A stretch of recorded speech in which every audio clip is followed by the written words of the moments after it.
TSP ನಿಧಿಯಿಂದ 23,000 ಕೋಟಿ guarantee ಯೋಜನೆಗೆ ದುರ್ಬಳಕೆ, ಸಮಗ್ರ ತನಿಖೆಗೆ ದಲಿತ ಸೇನೆ ಆರೋಪ. ಗಂಗಾವತಿ. ಕರ್ನಾಟಕ ರಾಜ್ಯ ಆಡಳಿತಾರೂಢ ಸರ್ಕಾರ ಹಾಗೂ ವಿರೋಧ ಪಕ್ಷದಲ್ಲಿರುವ ಬಿಜೆಪಿ ಶಾಸಕರುಗಳು ಎಸ್ಸಿಪಿ ಟಿಎಸ್ಪಿ ನಿಧಿಯಿಂದ 2025-26ನೇ ಅವಧಿಯಲ್ಲಿ 23,000 ಕೋಟಿ ಅನುದಾನವನ್ನು ಗ್ಯಾರಂಟಿ ಯೋಜನೆಗಳಿಗೆ ದುರ್ಬಳಕೆ ಮಾಡಲಾಗಿದ್ದು, ಈ ಕುರಿತು ಸಮಗ್ರ ತನಿಖೆಗೆ ರಾಜ್ಯಪಾಲರು ಮುಂದಾಗಬೇಕೆಂದು ದಲಿತ ಸೇನೆಯ ಜಿಲ್ಲಾಧ್ಯಕ್ಷ ಉಡುಚಪ್ಪ ಶ್ರೀರಾಮನಗರ ಹೇಳಿದರು. ಅವರು ಶನಿವಾರದಂದು ಪತ್ರಿಕಾ ಭವನದಲ್ಲಿ ಈ ಕುರಿತು ಸುದ್ದಿಗೋಷ್ಠಿ ನಡೆಸಿ ಮಾತನಾಡಿದರು. ಮಾಜಿ ಸಚಿವ ಮಹದೇವಪ್ಪ ಹೇಳಿಕೆಯಂತೆ ಪ್ರಸ್ತುತ ಆರ್ಥಿಕ ವರ್ಷದಲ್ಲಿ ಎಸ್ಸಿಪಿ ಹಾಗೂ ಎಫ್ಟಿಪಿ ಅಡಿಯಲ್ಲಿ 43,000 ಕೋಟಿ ಅನುದಾನ ಹಂಚಿಕೆಯಾಗಿದೆ. 2025ರ ಅಂತ್ಯಕ್ಕೆ 8,459 ಕೋಟಿ ಬಿಡುಗಡೆ ಮಾಡಲಾಗಿದ್ದು, ಜನಸಂಖ್ಯೆಗೆ ಅನುಗುಣವಾಗಿ 24% ಹಣವನ್ನು ಮೀಸಲಿಡಲಾಗಿದೆ. ಇದನ್ನು ರಾಜ್ಯ ಸರ್ಕಾರ ಗ್ಯಾರಂಟಿ ಯೋಜನೆಗಳಿಗೆ ಬಳಸಲಾಗುತ್ತಿದ್ದು ಅತ್ಯಂತ ಖಂಡನೀಯವಾಗಿದ್ದು, ಹಂತ ಹಂತವಾಗಿ ಸರ್ಕಾರದ ವಿರುದ್ಧ ಬೃಹತ್ ಪ್ರತಿಭಟನೆ ನಡೆಸಲಾಗುವುದೆಂದು ಎಚ್ಚರಿಸಿದರು.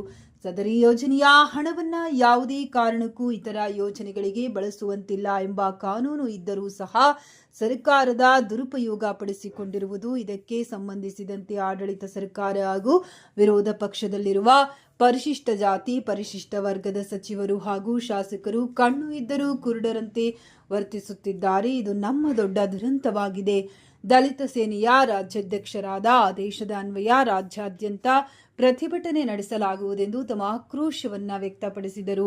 ಜಿಲ್ಲಾ ಉಪಾಧ್ಯಕ್ಷ ಶಿವಕುಮಾರ್ ವಿರುಪಣ್ಣ ಸಂಗಾಪುರ್, ತಾಲೂಕು ಪ್ರಧಾನ ಕಾರ್ಯದರ್ಶಿ ಪರಶುರಾಮ್ ಮತ್ತಿತರರು ಸುದ್ದಿಗೋಷ್ಠಿಯಲ್ಲಿ ಪಾಲ್ಗೊಂಡಿದ್ದರು. ದಲಿತ ಸೇನೆಯ ರಾಜ್ಯಾಧ್ಯಕ್ಷರಾಗಿರ್ತಕ್ಕಂಥ ಹನುಮಂತ ಜಿ ಯಳಸಗಿ ಸರ್ ಅವರ ಒಂದು ಸಲಹೆ ಮೇರೆಗೆ ನಾವು ಇವತ್ತೇನು ಈ ಪತ್ರಿಕಾಗೋಷ್ಠಿಯನ್ನ ಹಮ್ಮಿಕೊಂಡಿದ್ದೇವೆ.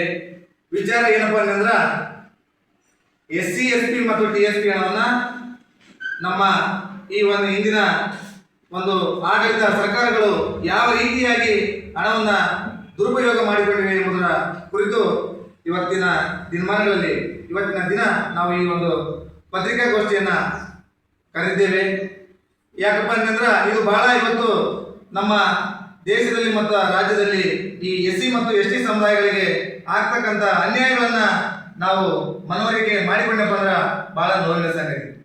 ಈ ಎಸ್ಸಿ ಎಸ್ಪಿ ಮತ್ತು ಟಿಎಸ್ಪಿ ಅಂತ ಏನಪ್ಪಾ ಅಂತಂದ್ರೆ, 1975ರಲ್ಲಿ ಕೇಂದ್ರ ಸರ್ಕಾರ ಈ ಎಸ್ಸಿಪಿ ಎಸ್ಟಿಪಿ ಟಿಎಸ್ಪಿ ಅಂತಂದೇಳಿ ಒಂದು ಜಾರಿಯನ್ನ ತರ್ತದೆ. ಎಸ್ಸಿಪಿ ಅಂತಂದ್ರ ಎಸ್ಸಿ ಎಸ್ಪಿ ಅಂದ್ರೆ ಶೆಡ್ಯೂಲ್ ಕಾಸ್ಟ್ ಸಬ್ಪ್ಲಾನ್ ಅಂತ, ಟಿಎಸ್ಪಿ ಅಂತಂದ್ರ ಟ್ರೈಬಲ್ ಕಾಸ್ಟ್ ಸಬ್ಪ್ಲಾನ್ ಅಂತ. ಈ ರೀತಿಯಾಗಿ ಒಂದು ಕೇಂದ್ರ ಸರ್ಕಾರನೇ ಈ ಒಂದು ಯೋಜನೆಯನ್ನ ಜಾರಿಗೊಳಿಸುತ್ತೆ. ಈ ಎಸ್ಸಿ ಎಸ್ಪಿ ಟಿಎಸ್ಪಿ ಮಾತ್ರ ಇದನ್ನ ಈ ಎರಡು ಪರಿಶಿಷ್ಟ ಜಾತಿ ಮತ್ತು ಪರಿಶಿಷ್ಟ ಪಂಗಡದ ಜನರಿಗೆ ಅಭಿವೃದ್ಧಿಗೋಸ್ಕರ ಈ ಒಂದು ಯೋಜನೆಯನ್ನ ಜಾರಿಗೆ ತರ್ತದ.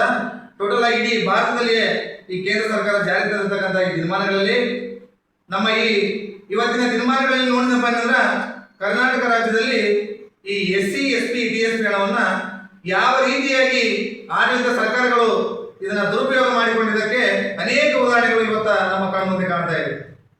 ಅಲ್ಲಿ ನೀವು ಎಸ್ಸಿ ಎಸ್ಟಿ ಜನಾಂಗ ಉದ್ಧಾರ ಆಗಬೇಕು, ಅವರಿಗೋಸ್ಕರ ಅಭಿವೃದ್ಧಿಗಳನ್ನು ನಾವು ತರ್ತೀವಿ, ನಾನಾ ಯೋಜನೆಗಳನ್ನು ತಂದು ಅವರನ್ನ ಸಬಲೀಕರಣ ಮಾಡ್ತೀವಿ ಅಂತ ಹೇಳಿ ಇವತ್ತಿನ ಆಡಳಿತ ಪಕ್ಷಗಳಿರ್ಬೋದು, ವಿರೋಧ ಪಕ್ಷಗಳಿರ್ಬೋದು, ಚುನಾವಣೆಯ ಸಮಯದಲ್ಲಿ ಈ ಜನರಿಗೆ ಒಂದು ದಾರಿ ತಪ್ಪಿಸ್ತಕ್ಕಂಥ ಹೇಳಿಕೆಗಳನ್ನ ನೀಡಿ ಇವರು ಚುನಾಯಿತರಾದ್ಮೇಲೆ ನಮ್ಮ ಈ ಪರಿಶಿಷ್ಟ ಜಾತಿ ಮತ್ತು ಪರಿಶಿಷ್ಟ ಪಂಗಡದ ಅಭಿವೃದ್ಧಿಗೆ ಯಾವುದೇ ರೀತಿಯಾಗಿ ಅವರು ಒಂದು ಕಿಂಚಿತ್ತೂ ಕೂಡ ಇದನ್ನ ಅವರು ಸಬಲೀಕರಣ ಮಾಡಲಿಕ್ಕೆ ಸಾಧ್ಯವಾಗಿಲ್ಲ. ಯಾಕಪ್ಪ ಅಂತಂದ್ರೆ, ಈ ಮೊನ್ನೆ ಇತ್ತೀಚಿನ ದಿನಮಾನಗಳಲ್ಲಿ ನಮ್ಮ ಮುಖ್ಯಮಂತ್ರಿಗಳಾಗಿರ್ತಕ್ಕಂಥ ಸಿದ್ದರಾಮಯ್ಯ ಸರ್ ಅವರ ಅವಧಿಯಲ್ಲಿ ಮಾನ್ಯ ಸಮಾಜ ಕಲ್ಯಾಣ ಸಚಿವರಾಗಿರ್ತಕ್ಕಂಥ ಎಚ್ ಸಿ ಮಾಧವ್ ಸರ್ ಅವರು ಹೇಳ್ತಾರ, ನಾವು 23,000 ಕೋಟಿ ಹಣವನ್ನ ಈ ಗ್ಯಾರಂಟಿ ಯೋಜನೆಗಳಿಗೆ ನಾವು ಬಳಸಿಕೊಂಡಿದ್ದೇವೆ ಅಂತ ಹೇಳಿ, ಅಭಿವೃದ್ಧಿ ಮಾಡ್ತೀವಿ ಅಂತ ಹೇಳಿ. ನಿಮಗೆ ಇಷ್ಟೊಂದು ದುಡ್ಡನ್ನು ನೀವು ಬಳಸ್ಕೊಳ್ತೀರಲ್ಲ, ನಿಮ್ಗೆ ಎಸ್ಸಿ ಎಸ್ಟಿ ಜನರನ್ನು ಕಾಣಿಲ್ವಾ ರಾಜ್ಯದಲ್ಲಿ? ಯಾವ ರೀತಿಯಾಗಿ ನೀವು ಆ ಒಂದು ದುಡ್ಡನ್ನ ಬಳಕೆ ಮಾಡಿದ್ರಿ? ನೀವು ಮೊದಲನೇದಾಗಿ ನೀವು ಏನು ಘೋಷಣೆ ಮಾಡಿದ್ರ, ನಾವು ಇಂಥ ಅಮೌಂಟ್ ಅನ್ನ ನಾವು ಈ ಗ್ಯಾರಂಟಿ ಯೋಜನೆಗಳಿಗೆ ನಾವು ಬಳಸ್ಕೊಳ್ತೀವಿ ಅಂತ ಹೇಳಿ. ಈ ಒಂದು 13ನೇ ಶೆಡ್ಯೂಲ್ ನಲ್ಲಿ ಹೇಳುತ್ತಾ ಈ SC/ST ಇರ್ತಕ್ಕಂಥ ಫಂಡ್ ಅನ್ನ ಯಾವುದೇ ರೀತಿಯಾಗಿ ಬೇರೆ ಖಾಸಗಿ ಯೋಜನೆಗಳಿಗೆ ಬಳಸಿಕೊಳ್ಳುವಂತಿಲ್ಲ ಅಂತ ಹೇಳಿ ಅದನ್ನ ತಾವೇ ಹೇಳಿದ್ರಿ. ಮತ್ತೆ ಯಾವ ರೀತಿಯಾಗಿ ನೀವು ಈ ಗ್ಯಾರಂಟಿ ಸ್ಕೀಮ್ಗಳಿಗೆ ಈ ಅಮೌಂಟ್ ಅನ್ನ ನೀವು ಬಳಕೆ ಮಾಡಿದ್ದೀರಿ? 2025-26ನೇ ಸಾಲಿನಲ್ಲಿ ಗೃಹಲಕ್ಷ್ಮಿ ಯೋಜನೆಗೆ 7,438 ಕೋಟಿ, ಅನ್ನಭಾಗ್ಯ ಯೋಜನೆಗೆ 1,670 ಕೋಟಿ, ಮತ್ತು ಗೃಹ ಜ್ಯೋತಿ ಯೋಜನೆಗೆ 2,626 ಕೋಟಿ, ಶಕ್ತಿ ಯೋಜನೆಗೆ 1,537 ಕೋಟಿ, ಮತ್ತು ಯುವ ನಿಧಿಗೆ 162 ಕೋಟಿ. ಒಟ್ಟಾರೆಯಾಗಿ 2025-26ನೇ ಸಾಲಿನಲ್ಲಿ 13,433 ಕೋಟಿ ಹಣವನ್ನ ಈ SC/ST ನಿಧಿಯಿಂದ ನೀವು ತೆಗೆದುಕೊಳ್ತೀರಿ. ಅಂದ್ರ ನೀವು ಈ ರೀತಿಯಾಗಿ ಹಣವನ್ನು ದುರ್ಬಳಕೆ ಮಾಡಿದ್ರಿಂದ ನಿಮ್ಮನ್ನು ಯಾರು ಕೇಳಲ್ಲ ಅಂತ ಅನ್ಕೊಂಡಿದ್ದೀರಾ?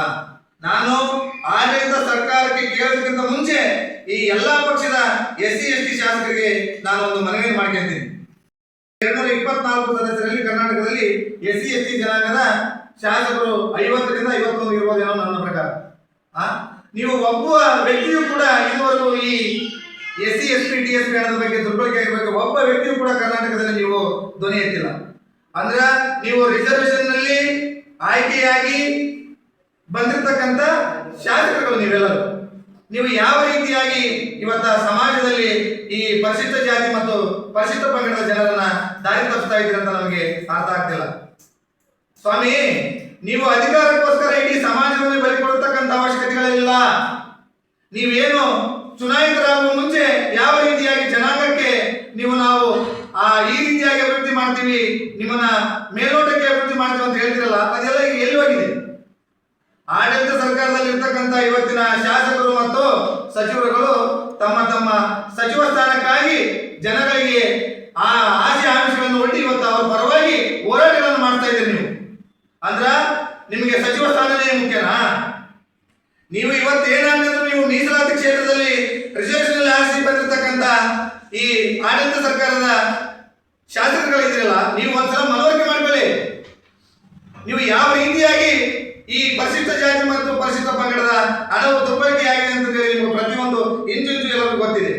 ನೀವು ಆ ಜನಗಳ ಉದ್ಧಾರವನ್ನು ಮರೆತು ಇವತ್ತು ನಿಮ್ಮ ನಿಮ್ಮ ಸ್ವಹಿತಾಸಕ್ತಿಗೋಸ್ಕರ ಲಕ್ಷಾಂತರ ಜನ ಇಟ್ಕೊಂಡು ಹೋರಾಟ ಮಾಡಿಸೋದು, ಗುಡಿ ಗುಂಡಾರಗಳಿಗೆ ತಿರುಗಾಡಿಸೋದು, ಈ ರೀತಿಯಾಗಿ ನೀವು ಇವತ್ತ ಈ ದಾರಿಯನ್ನು ಹಿಡಿದಿದ್ದೀರಿ. ಯಾಕಂದ್ರ ನೀವೇನಾದ್ರೂ ಈ ಹಗರಣದ ವಿರುದ್ಧ ನೀವೇನಾದ್ರು ಮಾತಾಡಿದ್ರೆ ನಿಮಗೆ ಅಧಿಕಾರದ ಆಸೆ ಸಿಗಲ್ಲ. ಅದರ ಪರವಾಗಿ ಅದರ ವಿರುದ್ಧವಾಗಿ ಯಾರು ಮಾತಾಡ್ತಿಲ್ಲ. ಈ ಆಡಳಿತ ಸರ್ಕಾರಕ್ಕೆ ಅಷ್ಟೇ ಬೇಕಾಗಿದೆ. ಅಂದ್ರ ನಮಗೆ ಮೇಲ್ನೋಟಕ್ಕೆ ಕಾಣ್ತಾ ಇದೆ ಎಲ್ಲಾ ರಾಜಕೀಯ ಪಕ್ಷಗಳು ಒಂದೇ ಅನ್ನೋ ಭಾವನೆ ನಮ್ಮಲ್ಲಿ ಇವತ್ತು ವ್ಯಕ್ತಪಡಿಸ್ತಾ ಇದೆ. ನಾ ಹೇಳ್ತಾ ಇದ್ದೀನಲ್ಲ, ಸುಮಾರು ಈ ಆಡಳಿತ ಸರ್ಕಾರದಲ್ಲಿ ಇರ್ತಕ್ಕಂಥ ಅನೇಕ SC/ST ಶಾಸಕರು ಮತ್ತು ರಾಜ್ಯದಲ್ಲಿ ನಾವು ಅಂಗ ಅಭಿವೃದ್ಧಿಗಳನ್ನು ಮಾಡಿಬಿಟ್ಟಿವಿ, ನಾವು ಮೇಲ್ನೋಟಕ್ಕೆ ಇದು ಮಾಡಿವಿ, ಹೈಕಮಾಂಡ್ ನಮ್ಮ ಬಗ್ಗೆ ಗಮನ ಕೊಡ್ತದೆ, ಹೈಕಮಾಂಡ್ ನಲ್ಲಿ ನಮ್ಮ ಹೆಸರು ಬಹಳಷ್ಟು ಇದೆ. ಸ್ವಾಮಿ, ಎಲ್ಲಿದ್ರಿ? ಫಸ್ಟ್ ನಿಮ್ಮ ಕ್ಷೇತ್ರದಲ್ಲಿ ನೀವು ಅಭಿವೃದ್ಧಿಯನ್ನು ಮಾಡೋದ್ರಿ. SC/ST ಹಣ ನಿಮ್ಮ ಕ್ಷೇತ್ರದಲ್ಲಿ ಎಷ್ಟು ಕೋಟಿ ಬಳಕೆ ಆಗಿದೆ, ಎಷ್ಟು ಸರಿಯಾಗಿ ಜನಾಂಗಗಳಿಗೆ ತಲುಪಿದೆ ಅನ್ನುವ ಭಾವನೆಯನ್ನ ನೀವು ಫಸ್ಟ್ ಇಟ್ಕೊಳ್ರಿ. ಅದನ್ನೆಲ್ಲ ಮರೆತಿರಿ. ನಿಮ್ಮ ಅಧಿಕಾರಕ್ಕೋಸ್ಕರ ಈ ಜನಾಂಗಗಳು ಹೆಂಗಾದ್ರೂ ಹಾಳಾಗಿ ಹೋಗ್ಬಿಡಿ, ನಾವು ಮಾತ್ರ ಸಮೀಕರಣ ಆದ ಸಾಕು ಅನ್ನುವ ಭಾವನೆಯಲ್ಲಿ ನೀವಿದ್ದೀರಿ. ಬಿಡ್ತೀರಿ. ಸಾಮಾನ್ಯ ಗ್ಯಾರಂಟಿ ಯೋಜನೆಗಳಿಗೆ ನೀವು ಅದನ್ನೆಲ್ಲ ತಗೊಂಡೋಗಾಗ್ತದೆ. ಹೌದಾ? ನೀವು ಇಷ್ಟೆಲ್ಲ ಯೋಜನೆಗಳಲ್ಲಿ ಇಷ್ಟಿಷ್ಟು ಕೋಟಿ ಖರ್ಚು ಮಾಡಿದಿರಲ್ಲ, ನೀವು ಬರೀ ಕೇವಲ ಪರಿಶಿಷ್ಟ ಜಾತಿ ಮತ್ತು ಪರಿಶಿಷ್ಟ ಜನಾಂಗದ ಜನರಿಗೆ ಮಾತ್ರ ಅಭಿವೃದ್ಧಿ ಮಾಡಿದ್ದೀರಿ. ನೀವು ಇದರಲ್ಲಿ ಎಲ್ಲಾ ರೀತಿಯ ಜನಾಂಗಗಳಿಗೂ ಬಂದಿದೆ. ಬಟ್ ನಾವು ಆ ಗ್ಯಾರಂಟಿ ಯೋಜನೆಗಳ ಬಗ್ಗೆ ನಾವು ಟೀಕೆಯನ್ನು ಮಾಡ್ತಾ ಇಲ್ಲ. ಇದು ಫಸ್ಟ್ ಗಮನಕ್ಕಿದೆ ಸರ್ಕಾರಕ್ಕೆ. ನಾವು ಗ್ಯಾರಂಟಿ ಯೋಜನೆಗಳಿಗೆ ನಾವು ಅದರ ವಿರುದ್ಧವಾಗಿ ನಾವು ಇವತ್ತ ಪತ್ರಿಕಾಗೋಷ್ಠಿಯನ್ನು ಮಾಡ್ತಾ ಇಲ್ಲ. ಬಟ್ ಯಾವ ಯಾವ ಸಮುದಾಯಕ್ಕೆ ನೀವು ಹಣವನ್ನು ಇಟ್ಟಿರಲ್ಲ, ಆ ಹಣವನ್ನು ಆ ಸಮುದಾಯಗಳಿಗೆ ಮಾತ್ರ ನೀವು ಅದನ್ನ ಬಳಕೆ ಮಾಡಬೇಕು. ಸರ್ಕಾರದ 34 ಇಲಾಖೆಗಳಿಗೂ ಸಂಬಂಧಪಟ್ಟಿರ್ತಕ್ಕಂಥ ಆದಾಯವನ್ನ ಫಸ್ಟ್ ಮೊದಲನೇದಾಗಿ ಯಾವುದೇ ಈ ಪರಿಶಿಷ್ಟ ಜಾತಿ ಪರಿಶಿಷ್ಟ ಪಂಗಡದ ಬಗ್ಗೆ ನಾವು ಇವತ್ತು ಪತ್ರಿಕಾಗೋಷ್ಠಿ ಮಾಡ್ತಾ ಇದ್ದೀವಿ. ಬಟ್ ಉಳಿರ್ತಕ್ಕಂಥ ಎಲ್ಲಾ ಜಾತಿ ಜನಾಂಗಗಳಿಗೂ ಕೂಡ ಆಯಾ ಅಭಿವೃದ್ಧಿ ನಿಗಮಗಳಿಗೆ ಇರ್ತಕ್ಕಂಥ ಫಂಡನ್ನ ಅದಕ್ಕೆ ಬಳಕೆ ಮಾಡಬೇಕು. ಅವಾಗ ಮಾತ್ರ ಜನರ ಹಿತಕ್ಕಾಗಿ ಕಾಪಾಡ್ತಕ್ಕಂಥ ಸರ್ಕಾರ ಅಂತ ನಾವು ಒಪ್ಕೊಳ್ಳೋಕೆ ಸಾಧ್ಯ ಆಗುತ್ತೆ. ನೀವೆಲ್ಲಿ ಯಾರು ಪ್ರಶ್ನೆ ಮಾಡ್ತಿಲ್ಲ. ನಾವೀಗ ಮುಖ್ಯಮಂತ್ರಿ ಅವರನ್ನು ಪ್ರಶ್ನೆ ಮಾಡೋದು ಇಂಪಾರ್ಟೆಂಟ್ ಅಲ್ಲ. ಈ ನಮ್ಮ SC/ST ಜನಾಂಗದ ಶಾಸಕರೇನು ಇದಿರಲ್ಲ, ನಾವು ಇಷ್ಟು ವರ್ಷ ಅಭಿವೃದ್ಧಿ ಕೆಲಸಗಳನ್ನು ಮಾಡಿ ಅಂದಿಲ್ಲ, ತೋರಿಸ್ರಿ, ನಿಮ್ಮ ಸಾಧನೆಯ ಪಟ್ಟಿಯನ್ನು ತೋರಿಸ್ರಿ. ಅದು ಬಿಟ್ಟು ನಿಮ್ಗೆ ಯಾವುದೋ ಒಂದು ಸಚಿವ ಸ್ಥಾನ ಸಿಗಲಿಲ್ಲ ಅಂದ್ರೆ ಬೆಂಬಲಿಗರನ್ನ ಬಿಟ್ಟು ಹೋರಾಟ ಮಾಡಿಸೋದು, ಗುಡಿ ಗುಂಡಾರ್ಗಳಿಗೆ ಕಳಿಸೋದು, ಇದೇನ ನಿಮ್ ಕೆಲಸ? ಇದು ಬಿಟ್ಟು ಬೇರೆ ಏನಿಲ್ವಾ? ಅಷ್ಟೇ. ನಾವ್ ಹೇಳ್ತಕ್ಕಂಥದ್ದು ಇನ್ನೂ ಅನೇಕ ಇದೆ. ಬಟ್ ಯಾವುದೇ ರೀತಿಯಾಗಿ ಮುಂದಿನ ದಿನಮಾನಗಳಲ್ಲಿ ಇದನ್ನ ಸರಿಯಾಗಿ ತನಿಖೆ ಮಾಡಿ ಆಯಾ ಸಮುದಾಯಗಳಿಗೆ ಆಯಾ ಫಂಡು ಹೋಗ್ಬೇಕಷ್ಟೇ.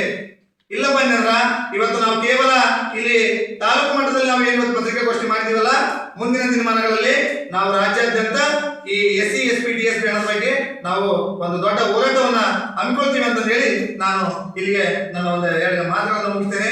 ಜೈ ಭೀಮ್, ಜೈ ಬಾಬಾ ಸಾಹೇಬ್.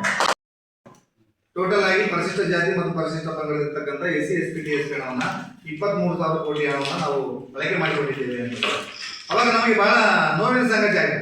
ಯಾವಾಗ ಗೊತ್ತಾಯ್ತದು? ಈಗ ರೀಸೆಂಟ್ ಆಗಿ ಅವರೊಂದು 3-4 ತಿಂಗಳಿಂದ ಒಂದು ಸ್ಟೇಟ್ಮೆಂಟ್ ಕೊಡ್ತಾರೆ, ನಾವು ಇಷ್ಟು ಹಣವನ್ನು ನಾವು ಇದರಲ್ಲಿ ನಾವು ಬಳಕೆ ಮಾಡಿದ್ವಿ ಗ್ಯಾರಂಟಿ ಯೋಜನೆಗಳಿಗೆ ಅಂತ ಹೇಳ್ತಾರ. ಅವಾಗ ಆ ಸದನದೊಳಗೂ ಚರ್ಚೆ ಆಗುತ್ತೆ. ಈಗ ಅಲ್ಲಿರ್ತಕ್ಕಂಥ ಅನೇಕ ಶಾಸಕರುಗಳು ಪ್ರಶ್ನೆ ಮಾಡ್ತಾರೆ, ಸರ್ ನೀವೀಗ ಇಷ್ಟೆಲ್ಲ ಹೇಳ್ತೀರಿ, ಮತ್ತೀಗ ಹಣವನ್ನು ಅದೇ ಸಮುದಾಯಗಳಿಗೆ ಯೂಸ್ ಮಾಡ್ಬೇಕಲ್ಲ ಅಂತ ಹೇಳಿದಾಗ, ಇಲ್ಲ ಅದು 13ನೇ ಶೆಡ್ಯೂಲ್ ಒಳಗೆ ಯೂಸ್ ಮಾಡಕ್ ಬರ್ತಾ, ಅದು ಪರಿಶಿಷ್ಟ ಜಾತಿ ಪರಿಶಿಷ್ಟ ಪಂಗಡದವರಿಗೆ ನಾವು ಅದನ್ನ ಯೂಸ್ ಮಾಡಿಲ್ಲ ಅಂತ ಹೇಳ್ತಾರೆ. ಅವಾಗ ಅದನ್ನ ತೋರಿಸ್ಬೇಕಿತ್ತಲ್ಲ, ಅವ್ರು ಕ್ಲಾರಿಟಿ ಕೊಡಲಿಲ್ಲ. ಇವತ್ತಿನ ದಿನಮಾನ ಹೆಂಗಾಗಿತ್ತಂದ್ರ, ಯಾವುದೇ SC ST ಜನಾಂಗದವರಿಗೆ ಬೈದ್ರ ಇದು ಮಾಡಿದ್ರ ಕಾನೂನು ಸ್ಟ್ರಾಂಗ್ ಐತಿ, ಅಟ್ರಾಸಿಟಿ ಸ್ಟ್ರಾಂಗ್ ಐತಿ, ಅವ್ರು ಒಂದ್ ಸ್ವಲ್ಪ ಅವ್ರ ಮೇಲೆ ಏನ್ ಅಂದ್ರೆ ಅಷ್ಟೊಂದು ಕಾನೂನುಗಳನ್ನ ಸ್ಟ್ರಿಕ್ಟ್ ಮಾಡ್ತಕ್ಕಂಥ ನೀವು ಇವತ್ತು ಆರ್ಥಿಕವಾಗಿ ಪರಿಶಿಷ್ಟ ಜಾತಿ ಮತ್ತು ಪರಿಶಿಷ್ಟ ಪಂಗಡದ ಜನಾಂಗಗಳನ್ನ ನೀವು ಕೊಲೆಕ್ಟ್ ಮಾಡ್ತಾ ಇದ್ದೀವಿ. ಮತ್ತೆ ಇದಕ್ಕೆ ಯಾರು ಕೇಸ್ ಹಾಕ್ತಾರ? ಈಗ ಸರ್ಕಾರದ ಮೇಲ್ಮಟ್ಟದ ಕಾರ್ಯಕ್ರಮಗಳಲ್ಲೇ ಇವತ್ತು ಯಾವ ಒಬ್ಬ ಶಾಸಕರು ಮಾತಾಡ್ತಾ ಇಲ್ಲ ಅಂದ್ರೆ ನಮಗಿಂತ ಅವ್ರಿಗೆ ಚೆನ್ನಾಗಿ ಗೊತ್ತಿರ್ತ ಈ SC ST DSP ಹಣ ಯಾವ ರೀತಿಯಾಗಿ ಇಂಚಿಂಚು ಬಳಕೆ ಆಗಿದೆ ಅಂತ ಅವ್ರಿಗೆ ಗೊತ್ತಿರ್ತಾರೆ. ಅಂತ ಮಹಾನ್ ನಾಯಕರೇ ಇವತ್ತು ಅದರ ಬಗ್ಗೆ ಧ್ವನಿ ಎತ್ತಿಲ್ಲ. ಈಗ ನಾವು ಇವತ್ತು ಏನು ಈ ಪತ್ರಿಕಾಗೋಷ್ಠಿ ಅಲ್ಪ ಸ್ವಲ್ಪ ತಿಳ್ಕೊಂಡು ಬಂದು ಮಾಡ್ತಕ್ಕಂಥ ನಾವು ಅದ್ರ ಪ್ರಕಾರ ನಾನು ಆ ರೀತಿಯಾಗಿ ತಿಳ್ಕೊಂಡೆ ಇವತ್ತು ಈ ಪತ್ರಿಕಾಗೋಷ್ಠಿಯನ್ನ ಇವತ್ತು ನಮಗೆ ಬಹಳ ನೋವಿನ ಸಂಗತಿ. ನಾವು ಯಾವ ಮಿನಿಸ್ಟರ್ ಪರವಾಗಿ ನಾವೇ ಇಲ್ಲಿ ವಿರುದ್ಧ ಪಡೋ ಒಂದು ಯಾವ ನಮ್ಮ ಸಂಘಟನೆ ಇರೋದು, ನಾವು ಯಾವ ರಾಜಕೀಯ ಪಕ್ಷಗಳಿಗೆ ಮೀಸಲಾಗಿರ್ತಕ್ಕಂಥ ಸಂಘಟನೆಗಳು ಮಾಹಿತಿ. ಈಗ ನಾವು ಯಾವ ಆಡಳಿತ ಸರ್ಕಾರದ ಶಾಸಕರು ಅಷ್ಟೇ ಅಲ್ಲ, ವಿರೋಧ ಪಕ್ಷದಲ್ಲಿರ್ತಕ್ಕಂಥ SC ST ಶಾಸಕರು ಕೂಡ ನಾವು ಇನ್ನು ಮನವಿಯನ್ನು ಸಲ್ಲಿಸಕತ್ತೀವಿ. ಅವ್ರು ಏನ್ ಮಾಡಕತ್ತೀರಿ? ಈಗ ಆಡಳಿತ ಸರ್ಕಾರ ಏನ್ ಮಾಡ್ತಂದ್ರು ಸಹಿತ ಇವ್ರು ನೋಡ್ಕೊಂಡಿದ್ದಾರಲ್ಲ, ಟೋಟಲ್ ಆಗಿ 50ರಿಂದ 51 ಜನ ಇದ್ದಾರೆ SC ST ಶಾಸಕರು ಎಲ್ಲ ಪಕ್ಷದಲ್ಲಿ ಬಂದು. ಇವರೆಲ್ಲ ಏನ್ ಮಾಡಕಂತಂದ್ರೆ ಅದಕ್ಕೆ ಇವತ್ತು ಅವರು ಕೂಡ ಅವ್ರ ವಿಚಾರಕ್ಕೆ ಇದು ಮನ ಮುಟ್ಟುವಂತೆ ತಿಳಿಯೋದಕ್ಕೋಸ್ಕರ ಇನ್ನು ಪ್ರೆಸ್ ಮೀಟ್ ಅಂತ ನಾವು ಅನ್ಕೊಂಡಿದ್ದೀವಿ. ರಾಜ್ಯಾಧ್ಯಕ್ಷರು ಬೆಂಗಳೂರಲ್ಲಿ ಪ್ರೆಸ್ ಮೀಟ್ ಮಾಡ್ಯಾರ ಸರ್? ಇನ್ನ ಮಾಡಿದ್ರು ಸರ್. ಮತ್ತೆ ಫಸ್ಟ್ ಗುಲ್ಬರ್ಗ ಅಲ್ಲೆಲ್ಲ ಮಾಡಿದ್ರು ಸರ್. SC ST DSP ಹಣವನ್ನ ಬಾಬಾ ಸಾಹೇಬ್ ಅಂಬೇಡ್ಕರ್ 135ನೇ ಜಯಂತಿ ದಿನ ಪಬ್ಲಿಕ್ ಆಗಿ ದೊಡ್ಡ ಕಾರ್ಯಕ್ರಮ ಮಟ್ಟದಲ್ಲಿ ಇದ್ರ ಬಗ್ಗೆ ಅವ್ರು ಹೇಳ್ತಾರೆ. ಟೋಟಲ್ ಆಗಿ ಈ ಆರ್ಥಿಕ ಆಯವ್ಯಯದಲ್ಲಿ 43,347 ಕೋಟಿ SC ST DSP ಹಣ ಅದಕ್ಕೆ ಇಟ್ಟಿರೋದು ಮೀಸಲಾಗಿ. ಏನ್ ಸರ್? ಇದ್ರ ವಿಚಾರವಾಗಿ ಅವ್ರು ಫಸ್ಟ್ ಅಲ್ಲಿ ಆ ಧ್ವನಿಯನ್ನ ಎತ್ತಾರೆ.